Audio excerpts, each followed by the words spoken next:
2 Chronicles 5.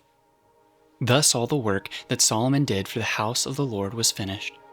And Solomon brought in the things that David his father had dedicated, and stored the silver, the gold, and all the vessels in the treasuries of the house of God.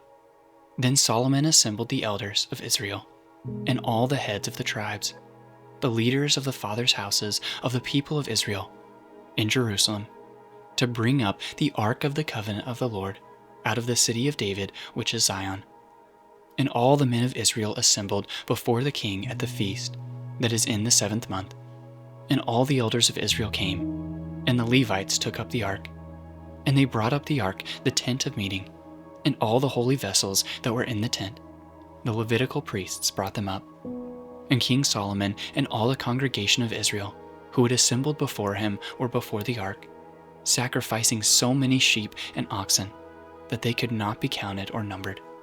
Then the priests brought the ark of the covenant of the Lord to its place, in the inner sanctuary of the house, in the most holy place, underneath the wings of the cherubim. The cherubim spread out their wings over the place of the ark, so that the cherubim made a covering above the ark and its poles. And the poles were so long that the ends of the poles were seen from the holy place before the inner sanctuary, but could not be seen from outside. And they are there to this day.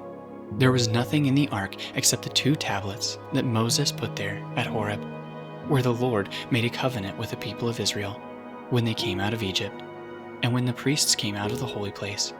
For all the priests who were present had consecrated themselves, without regard to their divisions.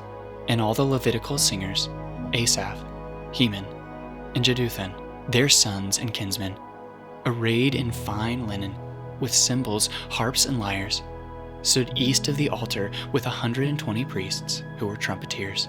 And it was the duty of the trumpeters and singers to make themselves heard in unison, in praise and thanksgiving to the Lord. And when the song was raised, the trumpets and cymbals and other musical instruments, in praise to the Lord, for he is good, for his steadfast love endures forever.